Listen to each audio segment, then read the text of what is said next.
Welcome back, everyone. Point Three Podcast is back again. Yes, we have finally returned. Your favorite trio of hosts. We are talking all things superhero. It has been a minute. The summer feels like forever ago, and a lot has changed in the superhero landscape. So we took a little break, but trust us, we've been watching, we've been reading, we've been interacting. We know that the multiverse has cracked a little bit. The fandom shifted, and honestly, it feels like we are about to enter a brand new era, but everyone's superheroes are not dead, but something is changing in the air. So today we're going to be diving into that shift. We're going to be talking about what's been happening with the movies, the fans, MCU, DCU, everything that y'all have been following along. So do us a huge favor, like and subscribe this video, y'all. If you guys are audio only, back on to Spotify or anywhere where you listen to your podcasts. Let us know what you think. Guys, you can reach out to us so many different ways. Discord, you can jump onto our socials. We appreciate all of you that have still been interacting and been with us during this little time off. So appreciate all you. You know who you are. But gentlemen, without further ado, how you been? Life's been good, man. Life's been good. It's been going very fast, very, very fast. Feels like we got on this break yesterday, and now fast forward almost 3 months later, and here we are. It's absolutely wild. But I've missed it. I've really missed it. Really missed doing this. I mean, we talked still regardless outside of it. Discord eats first. Yeah, in Discord in our personal chats, but like doing this is always something that gets me excited, and being back like all of today I was in a buzz knowing we were getting ready to record, so it feels good. It feels really good. It definitely does. And I'm excited to get my hot takes out the way again. Yeah. In case you don't follow SB on TikTok, he's ready to rage bait. That too. Y'all need to watch out. But let's get into it, gentlemen. Listen, y'all, there's a lot that you've probably been watching, reading, nerding out about, right? But what we do want to talk about is just the general feel, right? To start this off, the general feel of the superhero landscape. Here, I'm going to throw it over to you first. How have you been vibing with things? What are some thoughts? What have you seen? What have you heard through the grapevine? It's very interesting where in doing this podcast, part of it is staying so up to date with everything that in a way you kind of forget to just enjoy the smaller things in between. And in taking the break, I'm not going to speak for everybody, but I know for myself, I got to enjoy those smaller details again. I got to enjoy superheroes in a way that didn't feel like just all consuming. I was able to enjoy video games again with them, enjoy comics, especially comics, just reading so much stuff in between from Blade, Punisher, Hulk again, which felt super cool and super nice and refreshing. Staying out of kind of these debates, that can sometimes get a little heated with people about, hey, what exactly was movie such and such, and how did people react? So staying out of that really makes the appreciation grow. But in also stepping back, I got to see how the fandom is, and the fandom is, I think, very divided right now. You are either still pro superhero genre, or you're moving on to something else. And I think, a lot of people are in that middle ground somehow still, even though these lines are very set. You're either one or the other. A lot of people are in that middle ground where they're starting to venture out into other things and enjoying other things. So it's a very interesting shift, and we'll get into all the details, but stepping back really lets you see that. I've been kind of back in my anime hype recently, so I've been shifted away from superhero stuff besides Peacemaker era, which feels like they ended so long ago, but it didn't at the same time. But I've been doing a lot of anime watching and reading some comics. I started reading a lot at the gym, and I had my iPad, and just put it up on the treadmill. So that's been super nice to keep up with some superhero stuff. Not rivaling as much as I should be, but overall, A little disappointed. feeling pretty solid on superhero content. Overall, it's just a weird gray area because there's just not too much going on right now, which is a good thing and a bad thing in a way. Because, like Hero said, it's been nice to kind of sit back and not have to worry on so much going on when it comes to like keeping up with content or like movies and TV shows. So it's been nice to, like he said, to just sit back and enjoy it and focus on some other stuff in that same genre. Yeah, literally, I think you guys are a combination of how I'm feeling right now myself. I think the one constant for me I can always go to is that anime realm. It's where I've been rewatching some old things and keeping up with some new things. And I don't love weekly shows, but when there's an entire library that you can pull from and enjoy, like, I mean, you're always eating when it comes to the anime world. But it has been very interesting to step back and look at the superhero landscape through more of a casual view, of kind of like taking a debrief and on social media, not being on there all the time, seeing like the algorithm wasn't really playing with me too much. So if I didn't see it on commercials, like no one really talked about it. And if I wasn't in Discord, no one really talked about it. And I think that is very telling of the times in a lot of ways, to where this summer we were talking about, like, is this going to be the greatest summer ever? Fantastic Four, Superman. You know, we were at a restaurant and somebody's like, oh yeah, I'll go check out this movie. Or, oh, you guys do a podcast. Oh, people were in the know. But after the summer was done, it kind of is like people are like, oh, they haven't really put much out. And I mean, Disney's been all over the news right now, but it hasn't been Marvel related for the most part. It's been in other realms to where they're just ruining my life. But I think the biggest takeaway from kind of like our point 3 hiatus and just again looking at the bigger picture, the MCU era is completely different from what it used to be. And we felt it. And there was all that fatigue talk. And I think now people just kind of are meh about Marvel, MCU specifically. Now, and we'll talk about it, the hype for Marvel, though, is very much alive. And if you haven't been living under a rock, Marvel Rivals is still going strong. They just put out a zombies mode. Everyone's talking about Blade. They put out a Blade skin, and people are like, there's a Marvel Zombies show? And I was like, huh? People are like, there was a show? And they loved Blade Night. People loved Blade Night, but watching streamers, seeing people in chats, people that are just playing the game, they're just like, oh, Blade's super cool.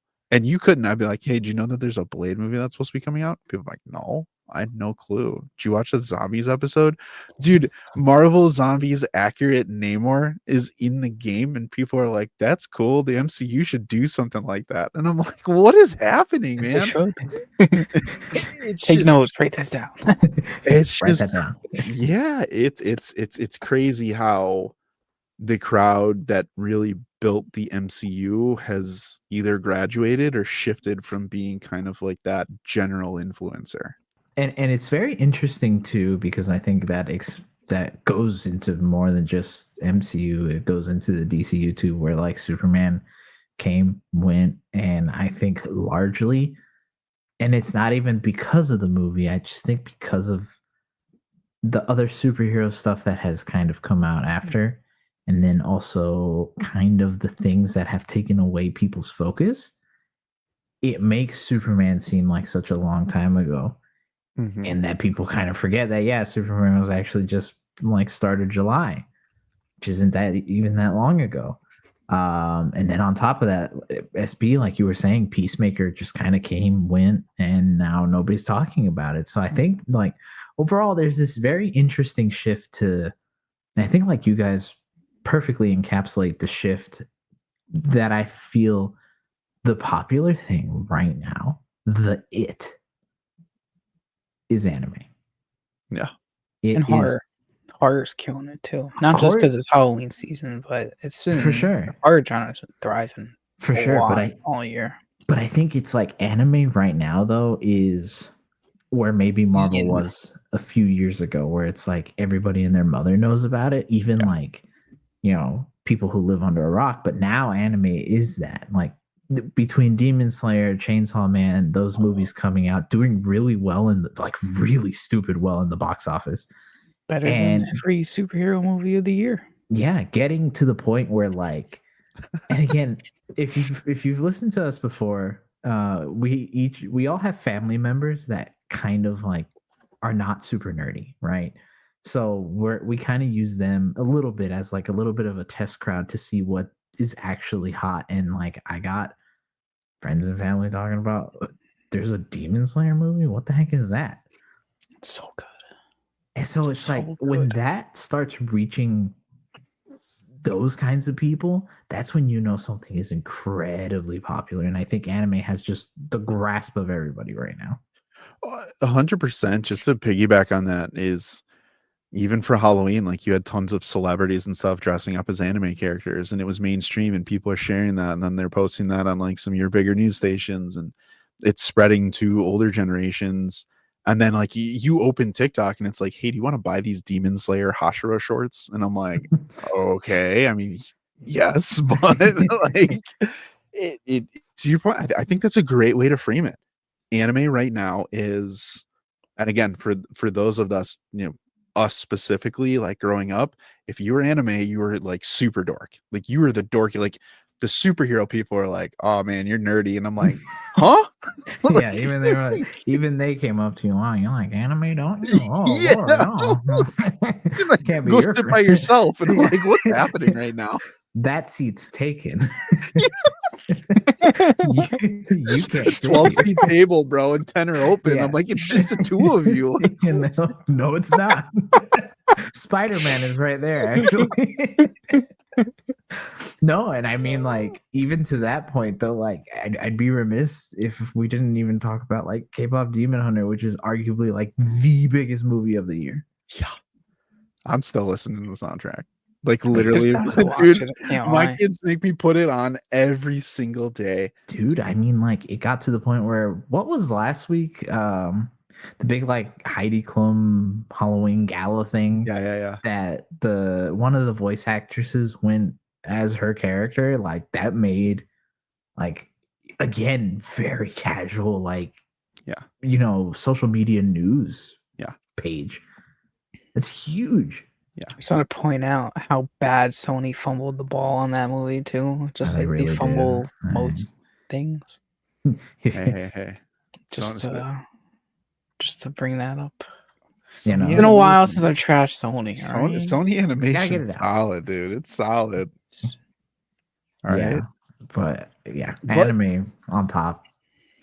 But even to that point, though, it's like it's such a weird dynamic, though. I think that's a great example of K-pop Demon Hunters, which is one of the most viewed movies on a streaming platform on Netflix.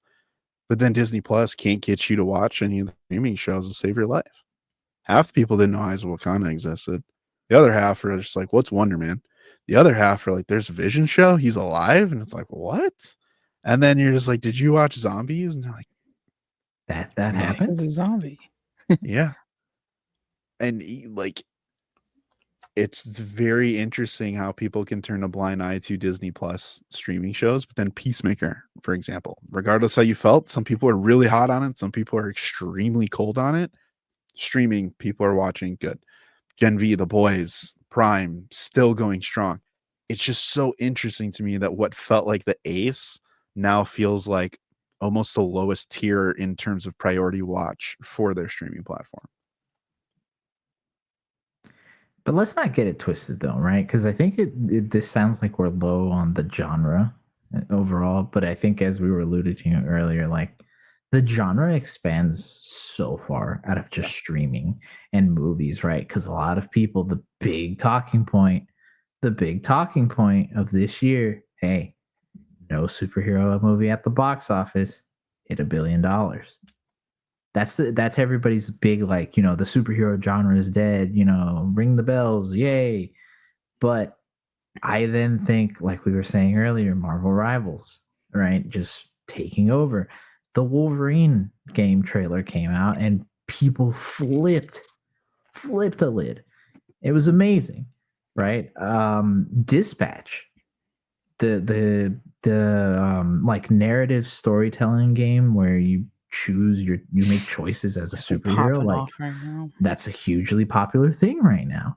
So I think despite the shortcomings of the MCU and the DCU and maybe some of these other series as well, it's still going strong and it's still a good time to be a fan. You're eating well, just in very many different ways. Which I think is always kind of like what you always wanted. And I almost feel not like the grass is greener on the other side type of scenario, but you do feel, I think this is more telling of just how good the MCU was. And there was nothing like it before. And I think it's still great. And we'll get into the MCU piece here in just a second, but I do have one question for you guys. Do you feel that superhero content right now is must see, must play, must collect, must consume? Oh man, it varies. I'm gonna say no at the moment because nothing really feels like event level at the moment. Especially think we've talked about this in the past, but post Doomsday delay, like as soon as that happened, we're like, oh well, like what's the point of even seeing F4 in theaters when it'll be on streaming as of yesterday? Because nobody's really missing out on rushing to have to go see it in July when the next movie isn't until a year after. And then the big movie that's supposed to be building up to is until a year and a half after. So it just feels kind of disconnected in that aspect. And that's why I don't really see as many people hyped.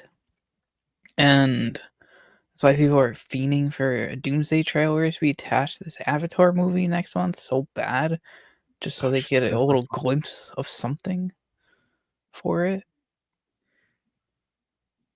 Yeah. And I don't know. So like not having all this content is good to starve some people, but at the same time, it kind of hinders the stuff that's coming out right now because what's the rush to go see it? Like 2018, you're like, you gotta go see Ragnarok in theaters. You gotta go see Doctor Strange 1 in theaters when that was coming out around these November months back in those years they came out. But there's nothing coming out right now. So it just feels like a void. Yeah. Don't reference the better void, you know? The actual good void. No, it's interesting because I did say it varies, and it really does, I feel like, but ultimately, no, it's not must see. And it's a combination of things, right? And I think for me, between looking at it solely from the MCU and the DCU standpoint, it is genuinely the idea of over promise, under deliver. That's kind of been like the theme of a lot of different things, including wrestling, if you're big wrestling fans too. But like MCU, DCU, you have these figures come out and start hyping things up for so long. And then it happens and you're just like, okay. And like, that's it. Go home. See you next year. And you're like, dang, that's it? And they're like, yeah. I didn't say it was going to be more. And you're like, yeah, you did. Yeah. Look at this tweet you said like from 2 weeks ago, James Gunn. Yeah. And he's like, I didn't promise that though. He was like, but you talked about, Zolo might come out as Blue Beetle. And he was like, I only inferred that. Like, yeah, I didn't say it was going to happen though, but I heavily suggested it might. But that's your fault for, it's your fault for actually thinking that would happen. It's your fault that the Fantastic Four post-credit sucks. It's your fault. Of course you were going to see Doom. What'd you think? You were going to see him, you were going to hear him talk or see him do something? No. It's your fault for expecting that. Yeah. I think general consensus for me, given all those things, is the shift isn't necessarily, I think overpromise, underdeliver is a perfect way to put it. But I do think that there's a shift of excitement for superheroes that's off screen.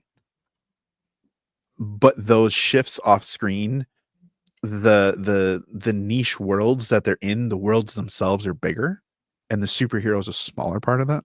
To where the superhero is the biggest when it's on screen.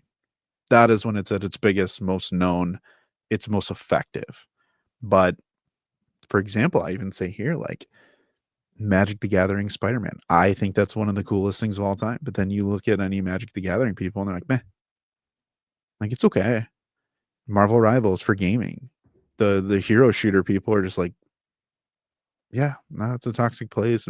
But for me, I'm like, these are the coolest skins. These are the coolest characters. Like, I finally get to use, like, me as the Marvel nerd trying to dip my toes into other fandoms as a niche person. It's cool for me, but overall it's kind of not that cool. And I think that's where I kind of say it is off screen for people, to where it's more of a personal flavor, but it's still there for Marvel, DC, and even, you know, some of the Prime shows and stuff too. Will that change? I don't know. We're gonna get into a few things a little bit deeper here, but anything y'all got on this before we move on to some MCU convo? I was gonna say, I think, and I would love to kind of get your guys' perspectives on this, right? Because I think a large shift that I have also seen, and maybe this kind of encompasses more the other side of superheroes, not just MCU, DCU. The MCU has started to dip their toes in a little bit more. The DCU has been there, or DC in general has been there already, but more mature and violent storytelling. Do you think people are just over that side of of superheroes as well? Because you think about Gen V season 2 largely came and went without any excitement. Invincible kind of is in this low rut where people are kind of excited but kind of not. Daredevil, right, came and people were like, this is too much, way too much. Peacemaker came out and some people were saying the same thing. So do you guys think that people are just over violent, gory superhero shows? SBO, I want you to answer this first, but I just have to say this. I think it's interesting because I agreed with you that the horror genre and anime are big right now, and the two things that coincide with those specifically that people are trashing other, like in the DCU, Boys Prime and MCU, is visual effects and blood, gore, violence. Those are like on full display for horror and anime. But when you flip to these other fandoms, people are like, whoa, that might not be for me. Calm down there. Yeah, to bring that up, I actually just saw a tweet that this person was criticizing Venom Last Dance for those like alien xenophage things, killing the military guards in there, and you see like all the blood sputtering out. I can't say its thing. Everyone's like, "Oh my god, that's so disgusting. How is that like marketed to like a kids movie?" And I'm like, I think an alien symbiote from another planet isn't gonna like come out with something a little violent like that. As they go see So it's a Predator. little, yeah. So it's a little weird where there's like a fine line of what people want violence out of these superhero projects, and I don't know. I don't know how to classify it, but to me, I think it's been pretty solid overall. But I definitely do see not many people liking it as much anymore. But then there's Deadpool and Wolverine that was very successful for, I don't know, maybe because I had so much comedy to coincide with it. But it's a weird area with it. Let me ask you guys this. Do you feel like the shows, mainly the Peacemakers of the world, even Superman in this extent, but not from like a gore aspect, do you feel like the presentation of superhero projects in the last year, 2025 specifically, were too relatable and too real, and kind of stepped away from being an escape and kind of that fantastical type of project that people were like, it's not going to remind me of the real world. It's not going to remind me of the things that are going on.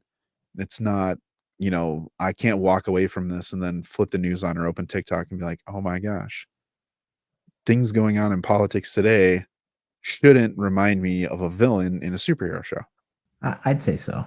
I'd say so for a lot of people, and that's the scary part, is that it was just too much for them. Very real things that they were like, I relate to that too much. Saw Peacemaker in episode 1 where, he does some substances and starts trying to find an escape for himself, and people are like, oh, that was too much. And it's like, not really. The boys did it. Boys did the same thing, actually. You guys didn't complain because it was played for slapstick comedy. This wasn't. This was a man crying out for help, basically. I think it's just too real, and people, again, when people are forced to think about and reflect on themselves and on real life situations, that's when it gets a little scary for them. And it's funny because then I also think if this is the reaction that you're having to this, whether it's intentionally trying to copy something or not copy something in real life, but if it reflects something in real life just by coincidence, I would say something like Daredevil, for example. Does that not mean that narratively it is actually doing its job really well? Right. Because again, the way that I see it is that, taking Daredevil, for example, Kingpin, people had been crying, begging, pleading, tears and boogers running down their eyes. Please make Kingpin violent and cool again. Please, Marvel.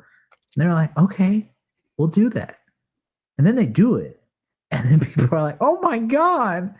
Oh, did you see what he did? Oh, you asked for it. Yeah. They delivered. It was uncomfortable. It was like that. But it got the job done. You're not supposed to root for the Kingpin. You're not. Oh, very good point. Very good point. Is there kind of an epidemic of too many likable villains in the past of trained people to really identify with the villain, therefore skewing the entire perception of that classic? To your point, you're not supposed to like the villain. The villain is supposed to be hated. The villain is supposed to be disgusting. The villain is supposed to be vile. The hero is supposed to be the likable one. But the Thanos of the world, they're like, I agree with Thanos. He had a good idea. Yeah, Thanos was right. Magneto was right. Yeah. Like, is he really a bad guy? People, I think, forget these characters sometimes. And I think Born Again is genuinely the best example of that, where they played into each character so well. Daredevil, Kingpin, even including the other one that people complained about, the Punisher. People were like, oh, he's too violent. Why would he do that? Oh my God. Well, that's who the Punisher is. Did they not watch the shows before it? But even if they didn't, these are the same people claiming, I want him to be like the comic. Yeah, comic actors. He is. He most definitely is. And I think that's the other thing too, to like, during our time off, we've done a ton of reading, and I mean a ton of reading. And this conversation we're having right now, you see it on full display. There are things that they just don't put in some of these shows. They're like, they could go further. They really could go further if they wanted to.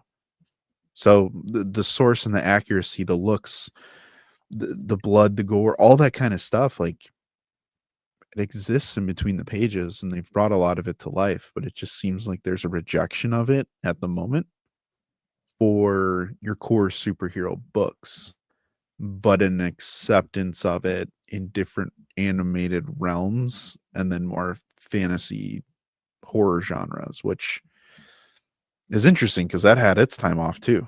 And it came back around hot and heavy probably in the last couple years. Interesting. It's a very weird divide in how people see it. I personally don't understand it because, again, if you know what you're getting into with some of these shows, right, like a Peacemaker, like a Daredevil, Born Again, like The Boys, like Gen V, you know that they use that as a narrative tool.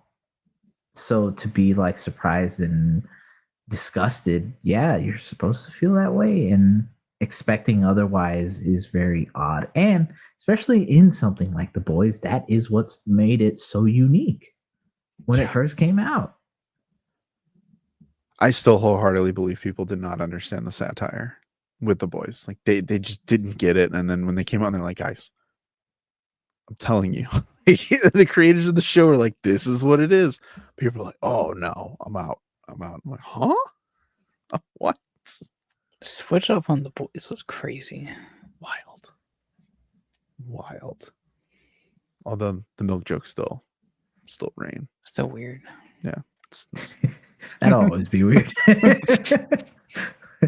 You know, it's so funny. Out of all the shows that my mother likes, she likes The Boys. dang. I still haven't watched season 4 with her or what season? Yeah, is it? 4, Oh, it's going yeah. into 5. Yeah. Right. Yeah, I still haven't watched season 4 with her because I just don't want to have to sit through that show. It's a long comfy. Yeah, The season Yeah, 4 the first especially. the first 3 seasons were a little definitely 4 was rough. interesting. 4 was rough. It has its moments. I mean, it's a good show. She likes it. So she's not really into superhero stuff, so I don't know. I pulled her in. Something different. Yeah. Something different, but gents, we got to dive into the MCU. We got to dive into the MCU a little bit deeper. Again, for all those you listening or watching this on YouTube, we appreciate you. Let us know what your favorite MCU project was from 2025. We're going to be taking a quick look back. As we kind of mentioned before, no billion-dollar movies this year. And I think we had a couple on the radar. I think Fantastic Four was probably the closest thing to what people thought would have been a billion-dollar movie going into 25. But here I'll start with you. What were some standouts for you from 2025 for the MCU specifically, if there were any, and what kind of flopped for you? So looking over here on the side, and we've talked about it on Discord and in our personal chats. You know, we've already been talking about it during this episode, but Daredevil Born Again was so good, and we moved on way too fast. Way too fast. I genuinely loved Daredevil Born Again. I want to rewatch it, just haven't had the time to sit down and be able to do it. But I think about it a lot. I really do. And I'm very excited for season 2. So that's definitely, I think it's 1A and then 1B for my next project, which is 1A. Thunderbolts. 1A. Yeah. And that's its own moment, though. But 1B is Thunderbolts. Thunderbolts was so good. And in rewatching it, it holds up so well. And I had such high expectations. I feel like personally, I never had such a high expectation for a singular character like I did Sentry. And they did him so well. And that carries a lot of weight with me. And not just that, the movie in general is just really good. It's very good to rewatch. So yeah, those are my two. Those are the standouts, and I think deserve all of the praise. Flop wise, I don't think there's anything that flopped, but there's nothing that really. I'd say the one that I'm most disappointed in, that I think back on, especially as I talk about it, that I've talked about it more with you guys and in Discord, particularly this week. Fantastic Four really didn't fill me the way I wanted it to. And that's disappointing because I think it just plays it so safe. And ultimately, I don't want to rewatch it again. I will because it's out now. Shout out Disney Plus. Please sponsor us. But yeah, no, I just, it's one of those that I'm like, I don't know if I want to rewatch it again. I don't. So yeah, I'd say that's my biggest disappointment is Fantastic Four. Despite it being good and the best Fantastic Four film, I want to put that out there. It's not a bad superhero film, but for what it should have been more. I like it. SB, what about you? Hits and misses. I'm going. I think my biggest surprise hit and just biggest hit favorite project of the year, Thunderbolts. Definitely at one. I saw that movie twice. I want to see it a third time. It's amazing. Sentry and Void was just done so well. And all of us were extremely low on the movie going into the year, saying how it's probably going to be one of the worst MCU movies ever. And boy, were we wrong. And I'm so happy that we were wrong about it. I genuinely just love that movie. Just the whole cast killed it. Special effects, just what it kind of did for the team of the Thunderbolts was all really cool to see. Kind of see tier characters that didn't know where their story was going to go get some story. And it's like, what do you want out of a Marvel movie to continue building on what they're building towards? So it was nice to see a bunch of loose threads come together. And then Your Friendly Neighborhood Spider-Man for me. That's a 2025 one. It's been a long time since it came out, but that was definitely a surprise because I was not very high on it going into the project, and it definitely shook me for the better. Misses, I wouldn't say Fantastic Four is a miss, but I would say it could have been better. I still like it as a movie. Overall, I only saw it one time in theaters, and I mean, now that it's on Disney Plus, I'm more inclined to rewatch it, but I wasn't itching to go rewatch it like I was for Superman like 5 times and Thunderbolts. I only saw Thunderbolts in theaters once, but I was itching to go back again. It's still like a good movie for me. It's just a miss because I thought it was gonna be like God tier essentially. But still a lot of good stuff this year. Galactus tier, would you say? Oh, that's a good one. I didn't think about that. Yeah. I did not think about that. Got you, man. I got your back. Galactus was Galactus tier in it, though. He I'll was. say that. What about you, Lou? Boys. All y'all listening and watching. MCU had a good year. Dare I say, given the state of things, the MCU kind of had a great year. However, I'm going to start with the misses first, because there are 2 massive misses. One, Fantastic Four. Gents, I feel no different after coming out of that movie and seeing it a second time. I was like, I did not have to see this a second time. And I still feel those same feelings.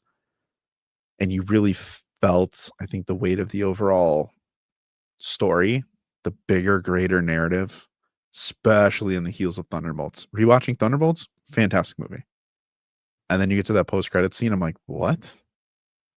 Like, it just reminded you of just how bad of a follow-up that there is and how disconnected the MCU is. Or I'm like, guys, we were hyped about that. We were like, it could have been Doom, could have been Franklin, it could have been this, it could have been that. And then they're like, now we're not going to show you anything. So to that point, and then that fallout for me, I really have zero desire to even see a Doomsday trailer. I don't care about the Doomsday trailers whatsoever.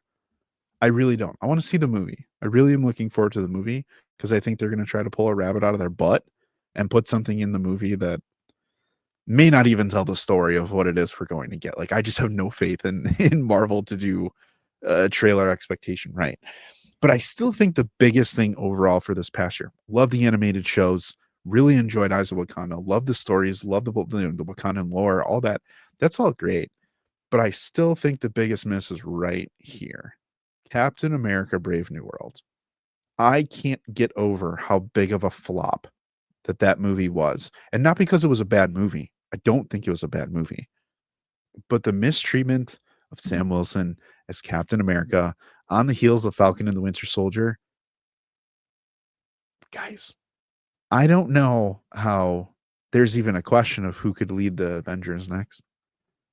I don't know how there's a question of the direction of what the Avengers are going to do or where they're going, led by Sam. I just don't know how you, and I'm stealing the Void thing again, but like,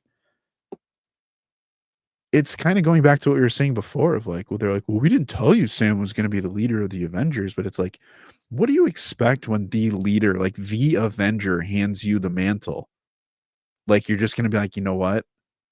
I am going to keep that shield in the museum and just kind of sit there. Oh, by the way, we spent 5-6 hours post Sam saying that that's probably not the right choice. And then we're like, the Thunderbolts are the new Avengers, which they did tell us, but we were like, there's no way that that's true. And there's no Avengers team, nor is there a recruitment. Stuff like that. And the execution of the movie itself, the Red Hulk stuff. Like, I'm just, again, that's why I kind of have no faith in Doomsday, where I'm like, you're putting Red Hulk out there. And I'm like, my boy didn't really do too much. It was cool for what it's worth. And he was a better Hulk. That's not doing too much. That to me is the movie I think, if I could do a massive MCU redo on that, it would be Brave New World, top to bottom, 100%. And rewatching it again is a chore because so many sins of the MCU are in your face during that entire movie that it's hard for me to separate those and enjoy the movie for what it is again. Yeah, Brave New World, I think, in combination with Fantastic Four, are really the first two instances where the project cannot outrun the sins of the MCU, no matter what it tries to do. And that's unfortunate, I think, because I think most of the other projects that have come out, especially before this year, even though, like we say, the sins of the MCU have been there, they've been heavy, they've been getting heavier and heavier. Brave New World was the one where it, like, they were carrying the weight on their back, they fell to a knee. Like, you really noticed it, right? Because, like you said, they did so well with Red Hulk, and that's a very low bar, but they did really well. And then Sam, for what it's worth, I think they portray him well.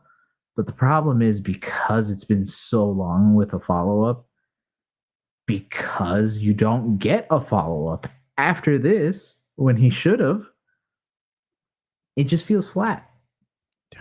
And it feels kind of like garbage. And then you're like, okay, they're finally going to address Tiamat Island. And then they do, and you're like, well, that's it. And they're like, yep, that's it. Sweet. Bye-bye. And then you're like, God, come on, man, do more. Do more.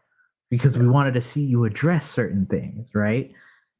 And then same thing with Fantastic Four. Fantastic Four, you're like, okay, how are you going to explain this new team?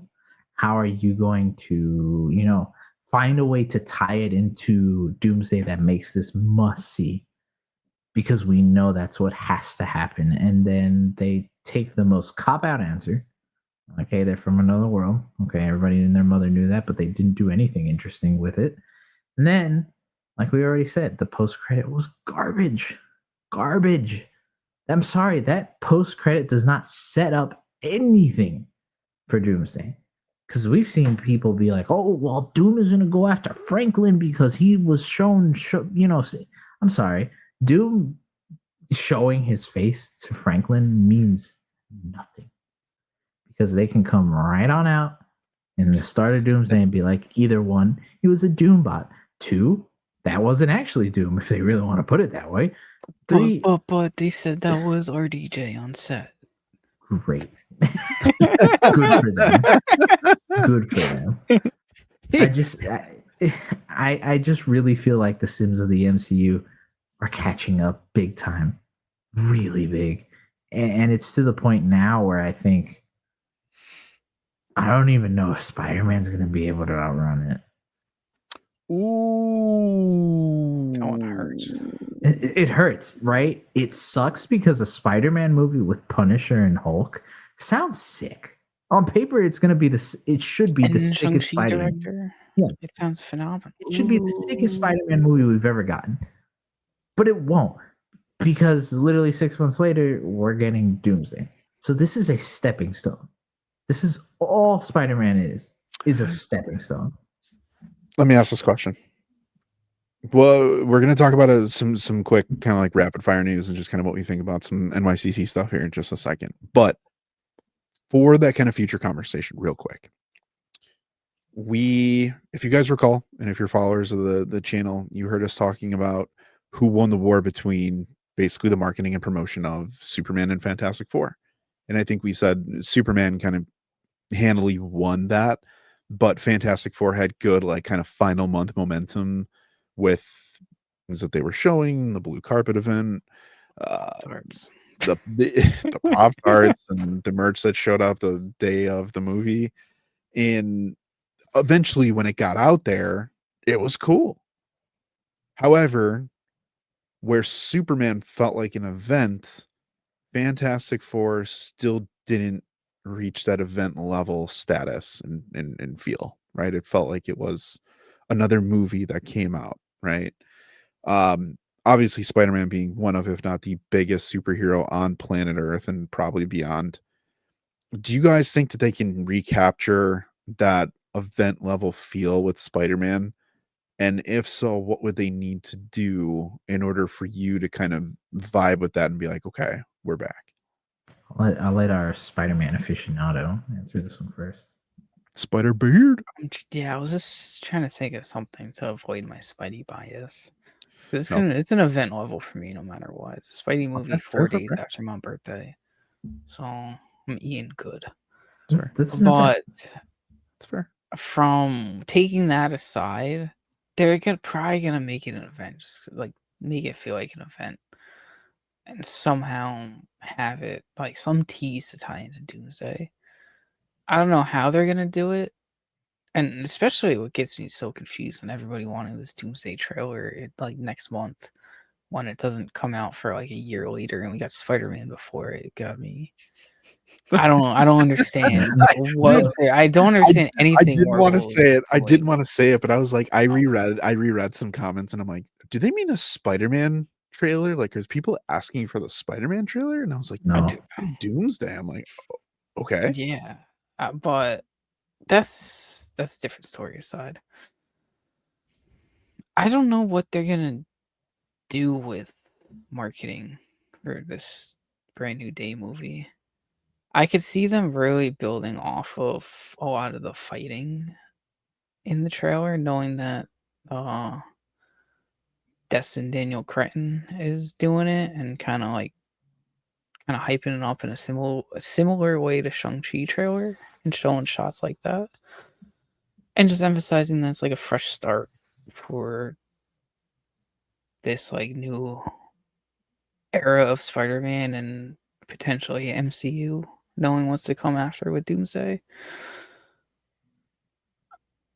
But just knowing it's a Spider-Man movie, they don't really have to make it feel like an event because people are going to show up for Spidey no matter what. I see your Spidey bias and I raise you No Way Home. That was an event level movie, but we knew that we were getting a historical three-peater for as much as they wanted to deny it. It was inevitable. Well, But actually, I'm sorry. I got one more thought.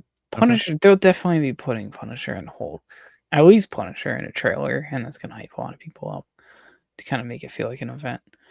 I think it comes down a lot to do with how Daredevil and Punisher TV shows do the way they market that movie. Here's my thought process on this, and SB, I think I'm kind of along the lines of what you feel, where it will be just because it is Spider-Man. And it's this weird cheat code they have. Not weird, I mean deserved. Spider-Man's one of the biggest heroes ever, if not the biggest. So I get why people will be hyped. I also think, in no disrespect to any super Spider-Man fans out there, you guys are easy to please.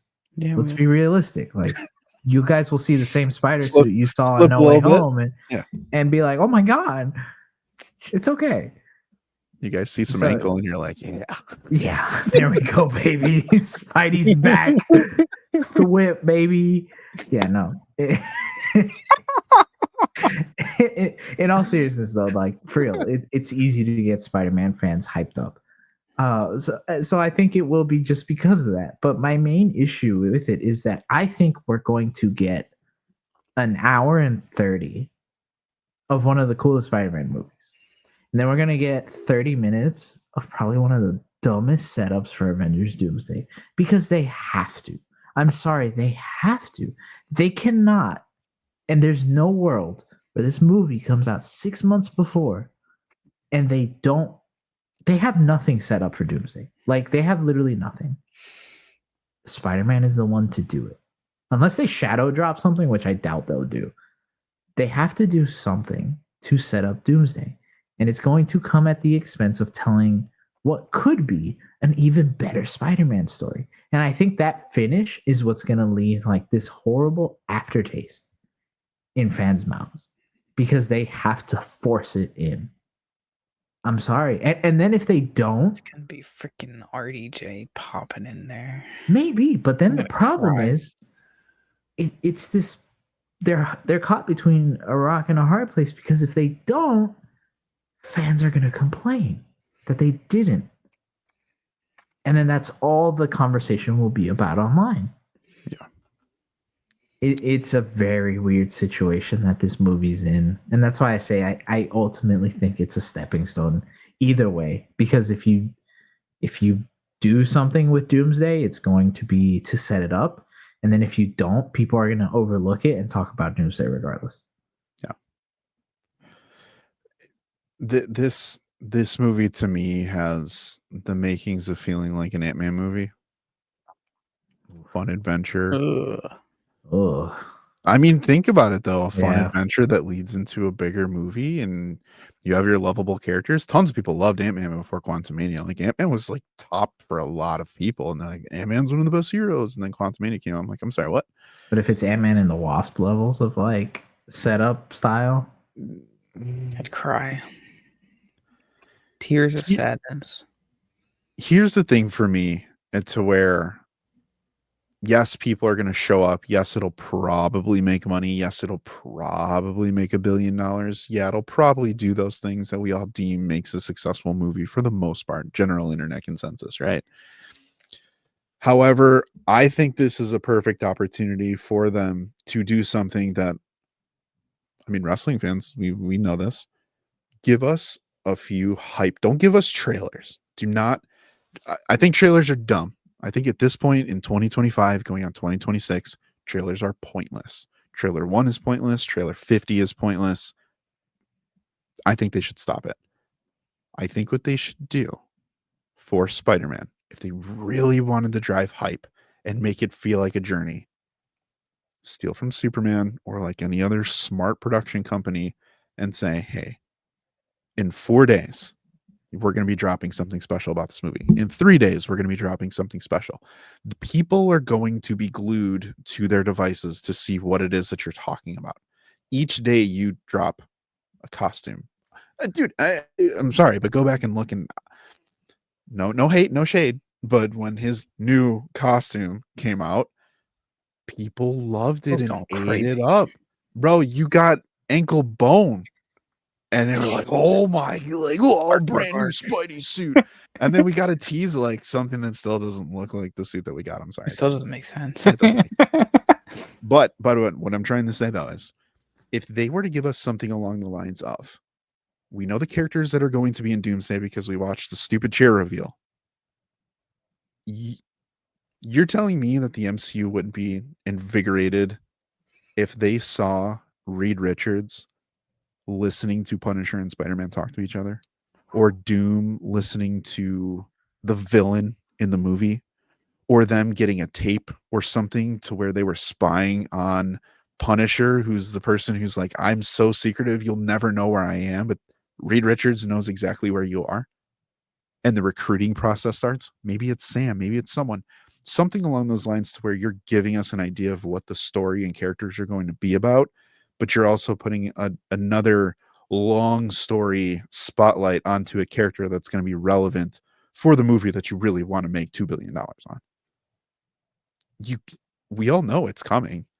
Play with that. throw it in the sandbox and make it interesting.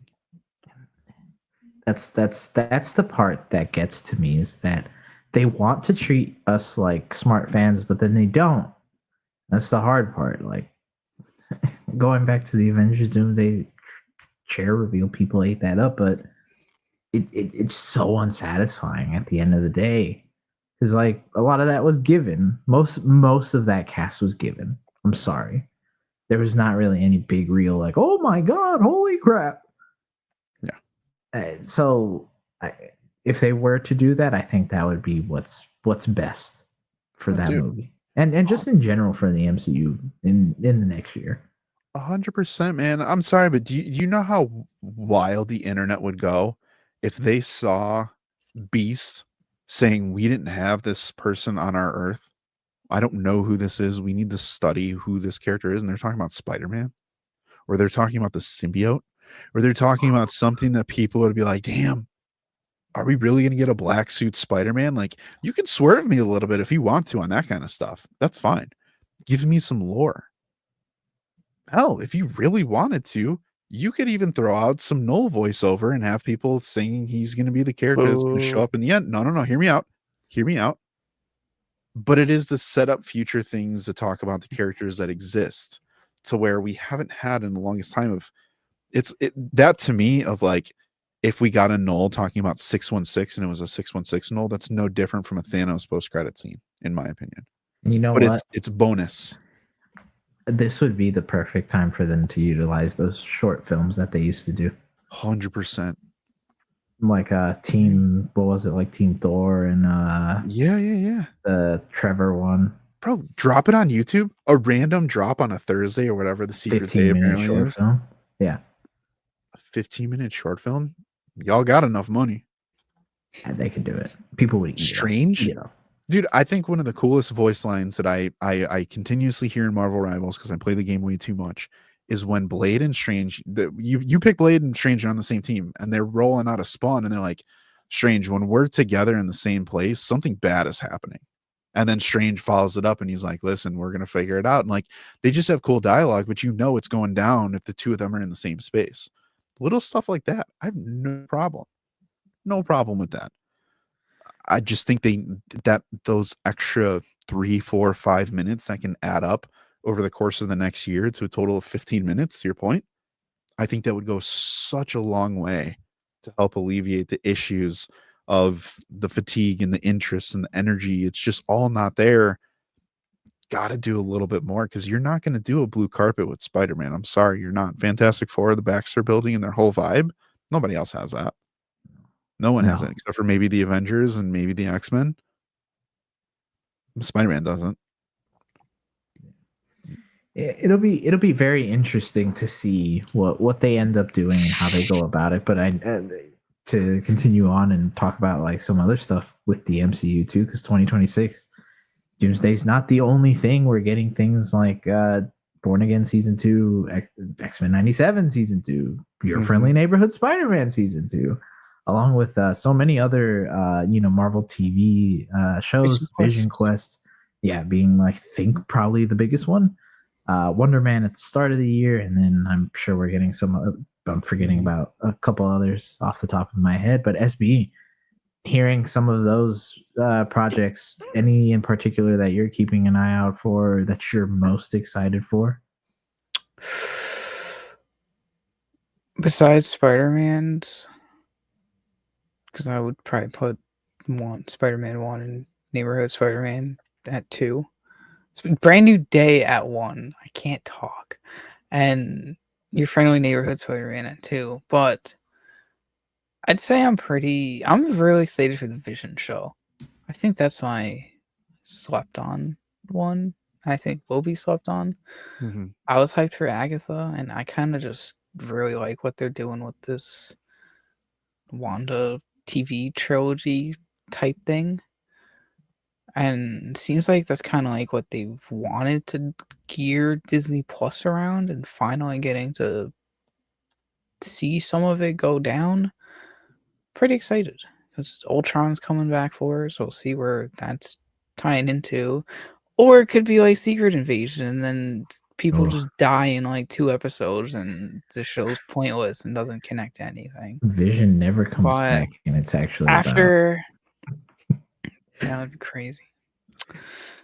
But after what they did with Agatha, I'm pretty confident and happy with it, or hyped for it. I'll give you that. I'll give you that. I think Vision Quest, again, this might be me just manufacturing something, but I think I'm looking forward to the prospects that Ultron comes back in one way or another. So I really think that he was an unfinished story in the MCU. Really think he has an unfinished story. Doom wants Ultron. Maybe that'd be kind of cool. I'd be okay with it. And James Spader is voicing him, then that's a dub. Obviously the Spider-Man projects for sure. But I think for me the biggest one is X-Men 97 season 2.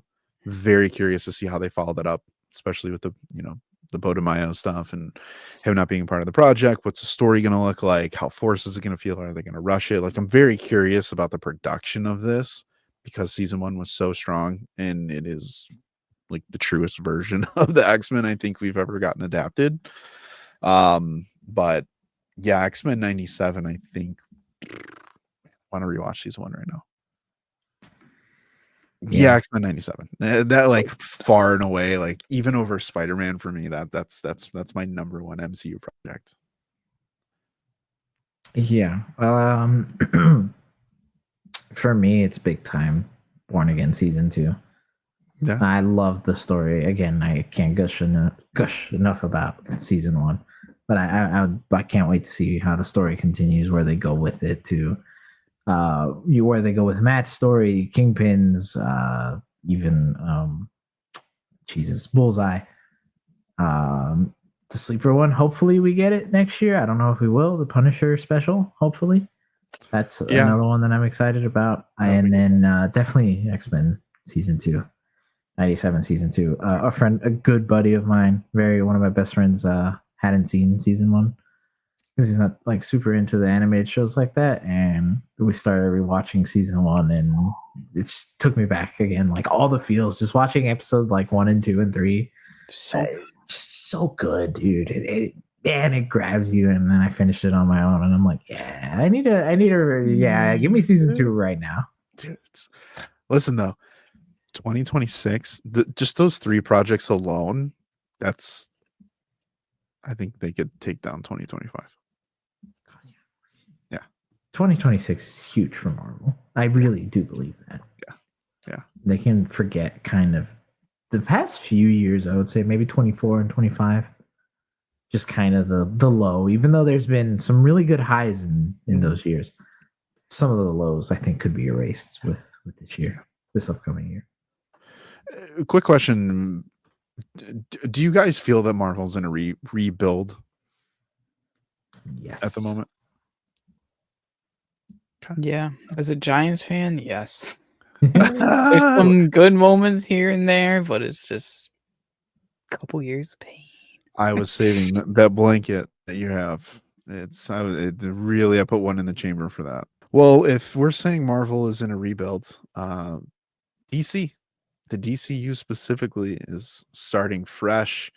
Gents, let's focus the feel on this one a little bit. Here, I'm going to throw it to you first. Do you feel at this point now that the DCU has found its identity, or do you feel that it is becoming the Gunverse? Yeah, right now it's the Gunverse for sure. And there's people, the guns jammed after Peacemaker. No, in all honesty though, identity wise, I think it hasn't found itself yet, because James Gunn is literally the only person to release this stuff. He's had his hand quite literally in everything that came out this year, between Creature Commando, Superman, and Peacemaker. Writer, director, I think, for all of them. Mm-hmm. So it feels very much James Gunn. And I think in ways that benefits it, and in ways it's to its detriment. In ways it has more interconnectivity than the MCU has for the past 4 years. So that's a plus, right? But I think then the tone, the writing, it just feels so much like James Gunn, which isn't a bad thing. But I think after a while, when you see different characters kind of get into similar situations and tell kind of similar jokes, you're like, all right, I'm ready for something a little more fresh. Something a little more fresh, which I think next year can definitely provide for the DCU. SB, what's the pulse check for you? I'm hyped for it, but I fully agree that it does feel a lot too much Gunn at the moment. 2026 is going to be the defining year for DC before we enter the, I guess, accelerating phase of 2027 with it, of the Superman semi sequel. But 2026 is really going to set a lot of precedents for the DCU because the next 3 projects all have nothing to do with, I mean, yes, to do with Gunn because he's like the co-CEO, but nothing to do with him being attached as writer, director, or producer of any of the next 3. So I think that's going to be great for the genre to branch out and kind of show that it can be different tones, like he's been yapping about all these years, saying how he's going to give the directors, writers their full creative tones and everything. Gonna finally see it put to the test. So I'm excited. I do get the Gun has felt a little jammed from just having 3 straight Gun projects plus Guardians, 4 straight essentially in a row for most people. But I've liked everything so far. I think what's being set up is interesting, and we're just hitting the ground running with it. You guys remember before this whole thing kicked off, and I think we were talking about it, after the whole chapter 1 Gods and Monsters was supposedly supposed to be the case. I fought off all the people who were talking about like, it's James Gunn, it's going to feel too much. His style is overwhelming, right? And too much of it won't be a good thing. And it's like, okay, well, let's wait and see. And you had the thoughts of like, okay, cool, we're going to get, Wonder Woman, you're going to get your Batman, you're going to get your Swamp Thing, you're going to get your, the Brave and the Bold, right? It was supposed to feel different from the Snyderverse because the Snyderverse pretty much became Zack Snyder's baby. And it didn't feel like that was the route that they're going to go. However, at this very moment in time, it does very much feel like it is kind of trending that way to where James Gunn is dominating, right? I know this is a time factor, but the problem that I have to where now I'm a little more skeptical of the DCU is because of the changes that have come so rapidly, like with Supergirl, Woman of Tomorrow, and then the playoff of Superman and that vibe. And it's like, okay. And then the announcement of this is going to be a Superman project, but it's not a Superman project. And then you get Man of Tomorrow. And you're like, okay, we're doubling down on Superman again. And then the Justice Gang again pulling over. And it feels like, although this is a large world, the characters that existed that we were exposed to in Superman were so far niche that people had to spend hours just staring at the mural like the existing metahumans to be like, who are these people?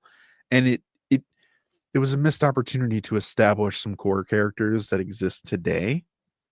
And we know that they do, they're out there somewhere.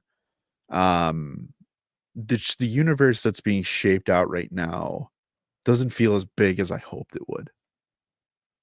And again, that could be a pro. Right now, it's a con that can easily flip and change as new things come. But I think the insecurities that we're centering around Batman, you guys know that I just am absolutely just opposed to Matt Reeves' Batman being the Batman in the DCU. I think at this moment, if that Bat were to come in, I'd be pissed. I'd probably be off the DCU, to be honest with you. It'd be really hard for me to go back. Like the podcast would be the only thing keeping me in the DCU, I promise you. But it's little things like that to where it doesn't feel as fresh as I would have hoped at this point. even though Superman for me is still way up there, like all time way up there. But just the overall feel of the DCU, it feels like things can change too quickly. And I have a hard time believing that they're going to do one thing that we've always preached here at the Point 3 podcast is if you give us a plan, stick to it. Let people take that journey that you've laid out in that path, that chapter 1, so that we can speculate and watch and theorize and consume and just really follow that map that seems impossible for larger studios to deliver to their fans. Yeah. And I think maybe that gets to the point where, again, I think James Gunn is too much at the centerfolds of it all. Maybe where, like we were saying at the start of the video, it's kind of this weird like overpromise, underdeliver situation with a lot of these things. Where again, James Gunn has come out and he's like, "Yo, guys, this is huge! Like, the last 3 episodes of Peacemaker are like game changing.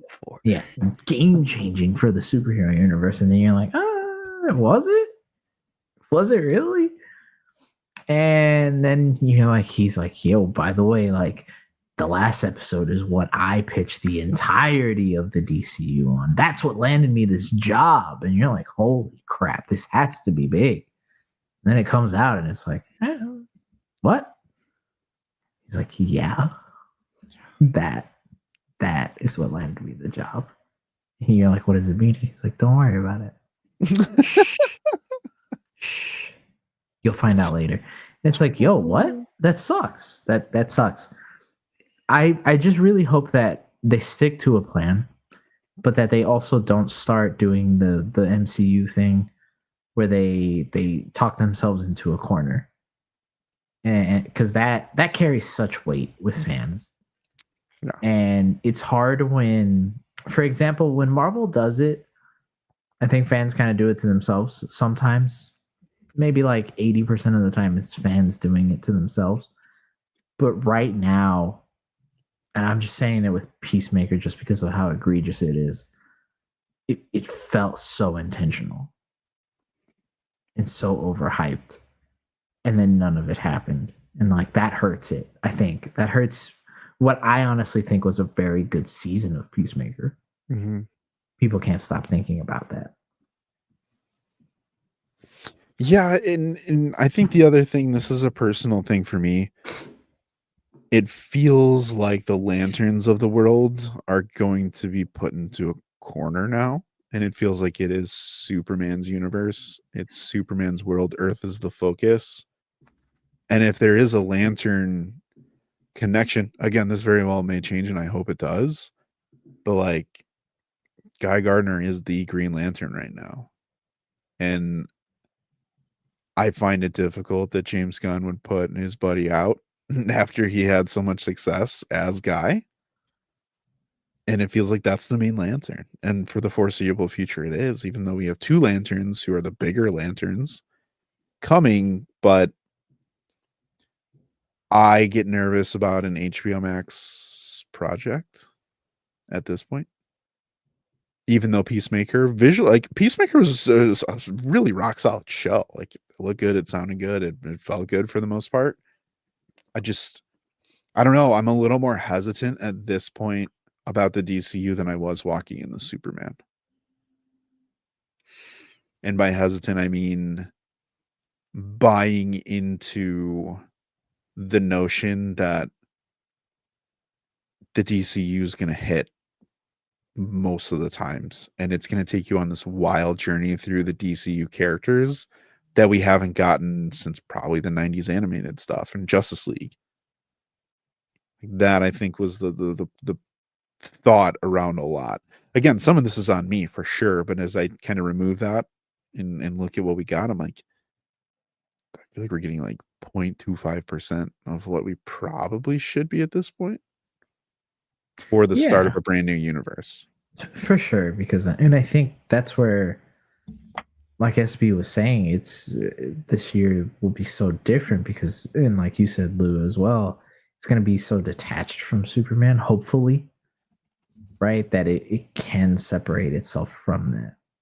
But it's kind of hard though when you're like, okay, Superman did well. So what else are you going to greenlight as a studio? Like, what other characters are you going to start introducing me to? And are you going to start like really putting out there for me to enjoy and like just show more of? And for example, I think Mr. Terrific came out of Superman strong, very strong, as a character people would love to see more of. But you don't announce a Mr. Terrific project. You announce a Superman 2. Yeah. And it's Jimmy like Olsen project. You know what I mean? Like that's the kind of thing that it's like, man, that okay, I'm fine with it. I'm excited, don't get me wrong. But let's do something else. Yeah. Like give me more of other things too. Don't just give me that. Because literally also 2 years is not that long for a sequel. Right. It's not at all. In a year, especially where we're going to be getting crazy sequels already. The sequels of the sequels. All the sequels. 2027 Spider-Verse, nuts. Secret Wars, Superman Sonic 2, 4. Sonic 4. Like Movie of the year, baby. It It won't qualify. yeah, right.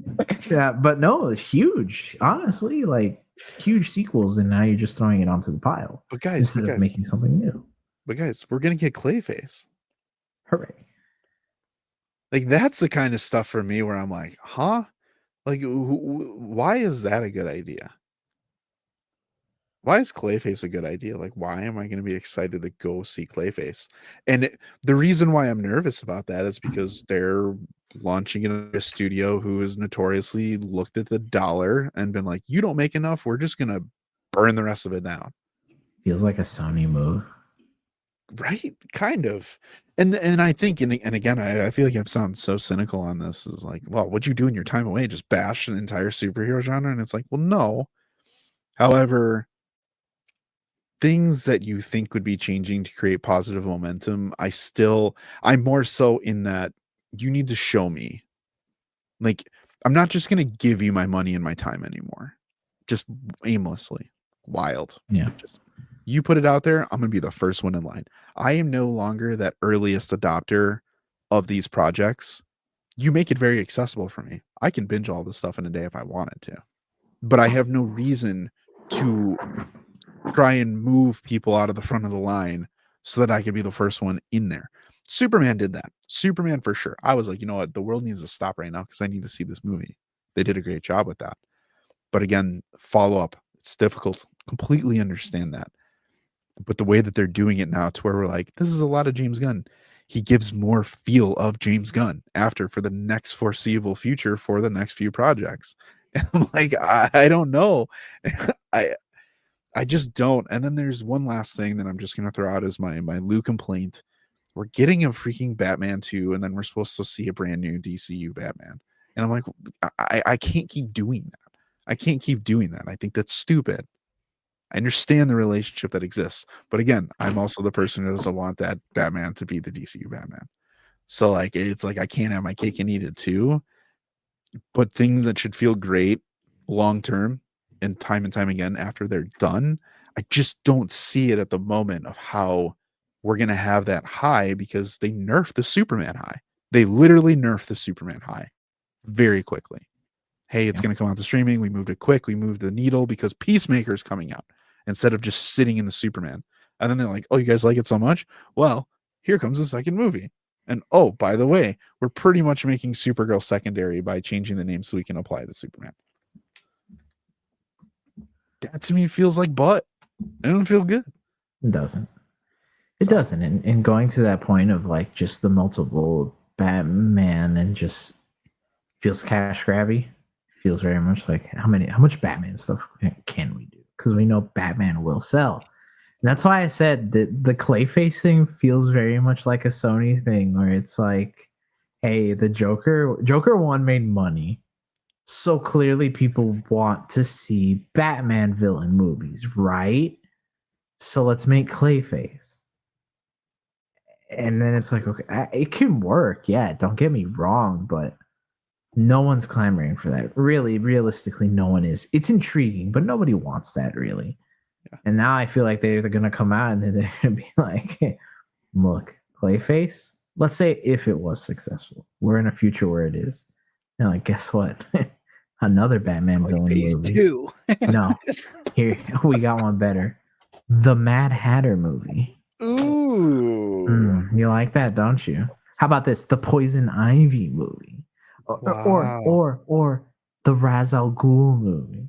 Like, Okay, I want to say that. I just a little bit. A little bit. it'd be cool. Don't get me wrong, like it feels very much like Sony when they're like, "Hey, who else do we got? Morbius." They're like, "Oh, yeah, Craven." Ooh, Craven. you know, the Hypno Rhino Hustler. in there. Ooh, El Muerto. It's just like, do you not learn from these other studios that this isn't necessarily what we want to spend time and money on? And I think that just ties into your point of like the Mr. Terrific thing. Like if they announced the Mr. Terrific project, like makes sense. I mean, Makes sense. I'm locked Makes in. sense. Character that gained massive amounts of popularity. You want to capitalize it. I would love to see that journey. It's an interesting character. Got it. But to do that with characters that don't show up except for like kind of in Creature Commandos who nobody watched, and then IGN's gonna tell you that he was in Creature Commandos and we've already seen the DCU Batman, all that kind of crap, and it's like it doesn't matter though. None of that stuff matters because when the movie comes out, people have no investment in it besides the name alone of, oh, they're gonna market it as it's a Batman villain. Dude, people forgot that he came out in Creature Commandos. Yeah. For 5 seconds. Yeah, and that was the thing. Like Batman's confirmed to be fantastical in the DCU because of Clayface, and then the Clayface is like one of the most grounded characters that they're saying is going to be in this, and he's not going to be some giant clay monster. Maybe he will be, but I just okay. Let me ask you guys this: at this point now, given the 3 projects we've seen, everything we've talked about with Gunn, what's coming down in 2026, it's probably going to be buried by everything else. It's great. What's your panic meter at this point for the DCU? The future sustainment of the DCU. Super Out of 10. Out of 10. Out of 10. 1 being like nothing, 10 being like everything. Like it's over. I'm confused on the question. So the rating based on like going into the year, or no? How just panicked do you feel? Yeah, how like panicked do you feel about this very moment? Yeah, about the DCU? Do you have no panic, some panic, a lot of panic? If you had to put a number to it, 10 being extremely panicked about the future. Oh, okay.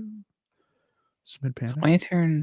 Lanterns, and Clayface scare me a little bit, just because everything we just talked about, how extentful they will be for developing the universe. But I have hope, and I do really like the team behind Clayface is pretty damn solid to do like a nice horror-esque film, and just the potential of it setting up DCU Batman is kind of cool to see a villain movie set up a superhero if they do it right. But like I said, we have no idea anything about the movie. We don't know what Lanterns is going to entail. We don't even know when Lanterns is coming out in 2026, because at first it was supposed to be early year, and now people are saying it might not come out till after Supergirl. And I'm like, that's pretty stupid considering Supergirl comes out in June and then Clayface comes out in September. That's like a quick 4-month stretch of 3 different projects that I don't think is good for the DCU to have everything that close together. So it concerns me on how they built this hype from ending of Peacemaker season 2, which is like last month, all the way to June. Mm-hmm. Kind of like how we don't know how Fantastic Four has pretty much failed to get the MCU hyped till Brand New Day comes out. But Marvel has a bunch of other has a bunch of other stuff in between to keep it a little ecstatic and not having lanterns before Supergirl, if that is true, I think it's stupid. And it really, really concerns me to keep their hype up and just DCU in people's heads, especially while all the Marvel stuff is coming out. I would say panic wise, out of 10, I'm like at a 3.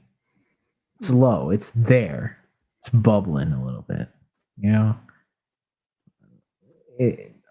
I don't think anything's outright bad yet. Or there are bad things, right?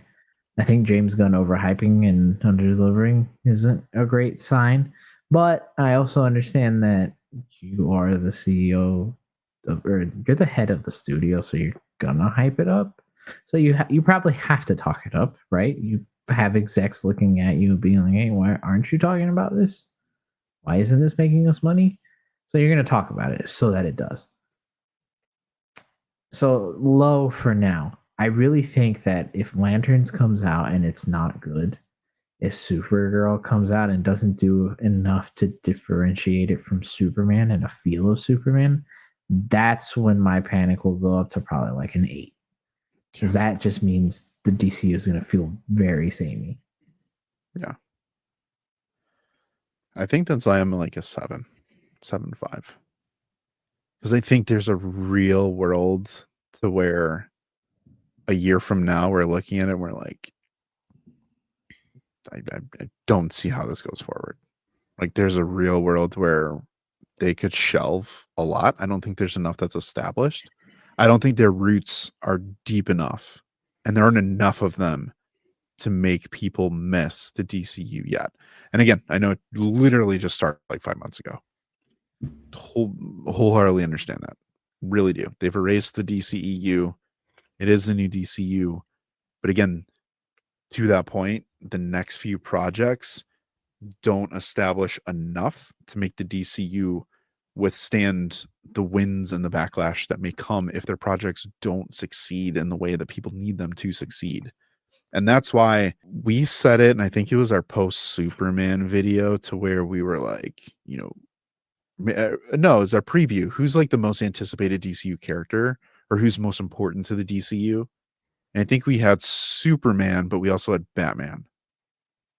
And I think without having Batman, who may still come sooner rather than later, it makes it a little difficult to prospect. The other thing for me is I think not having Wonder Woman and establishing the Trinity in the DCU to give us that foundation for heroes is a huge mistake. And right now it feels like roads are leading to 85% Superman, 15% Batman, and there's really no room for anyone else right now, which just feels very odd to me. And that's why I'm kind of like, I would hope at this point we would feel that there are more heroes that are legitimate projects that we could get in 27 and 28. We still may, but we haven't seen it. Yeah. And I just don't know. I don't know if it'll survive. I don't know if it'll survive the criteria that the internet has for these movies. Superman barely did, in all honesty. Yeah. Really, that's such a real statement, because people still try to drag Superman anytime it's brought up. So They still talk about it all these months later, even though they said no one will be talking about it a month Yeah. after the movie came out. But they try to drag it, though. I think a lot of I know, people there's and a lot talk. of people feel low on it. They really do. I just think that hopefully whatever comes out can just add to this universe in a significant way, like they said it would. Right? That's the main hope, is that it expands upon it in a way that feels a lot better than what we've gotten. I don't know how they do that, right? Yeah. And hopefully we have a few surprises still in store, but like, I think my main thing is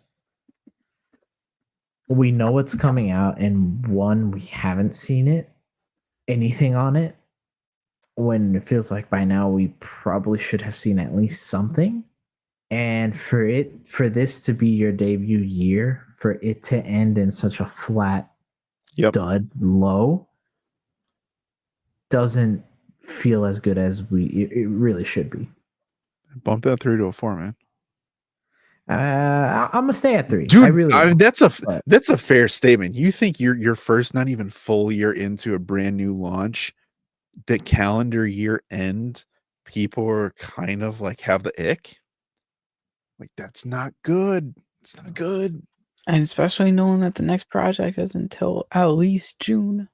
That's not good. Yeah. Okay, I'll bump it to 4. I'll bump it to 4. Oh, I it'll think go. Supergirl should move up to May. Take that Doomsday spot.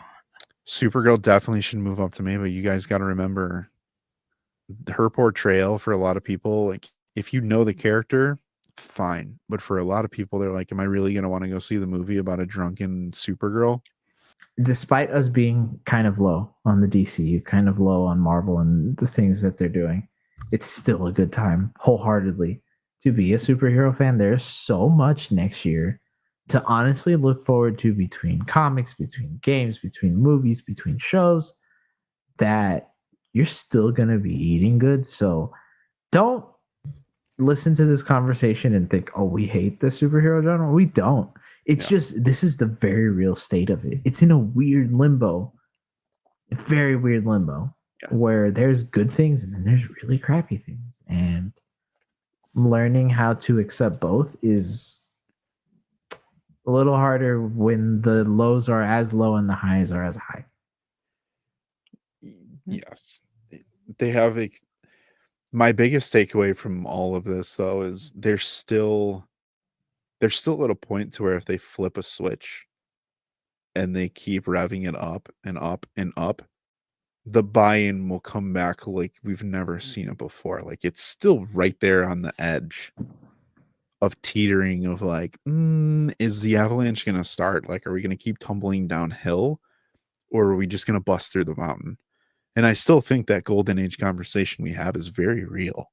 The bones of a fantastic superhero stretch of 3, 4, 5 years is very much alive for both Marvel and DC and beyond.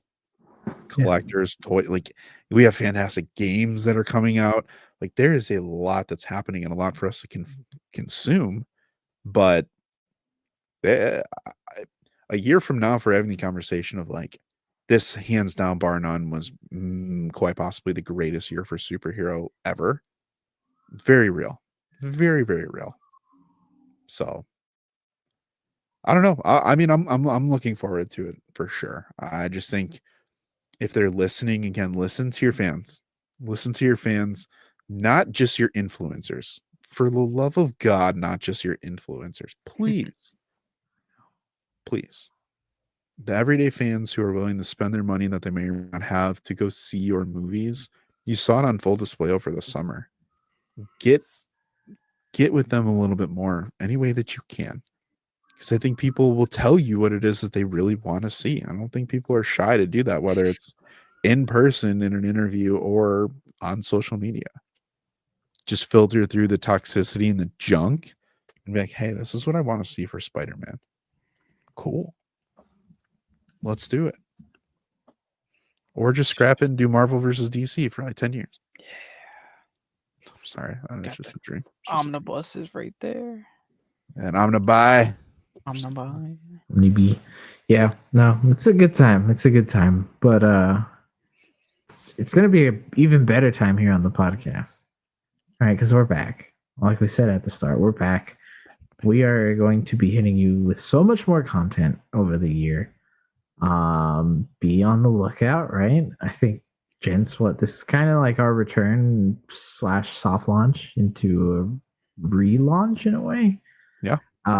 So be on the lookout for that. So if you haven't, definitely make sure you gotta be subscribed to us, make sure you're following us everywhere you listen to all your podcasts, join us on Discord, join us on the social media, because that, again, as we always say, Discord eats first, and they truly do. They really watch truly football do. every Sundays on Discord. If you're we talk about the footballs and all the players and everything, the good, the bad, the ugly, the Giants, all of it. So If you haven't, again, join us. But everybody, we have been your favorite trio of hosts returning triumphantly, I might say. A little bit of a 0.3 bias right there, but gents, it was a good time. Everybody, the three most important things that you have to continuously do until the next episode is keep watching, keep reading, and keep nerding out. We will see you in the relaunch.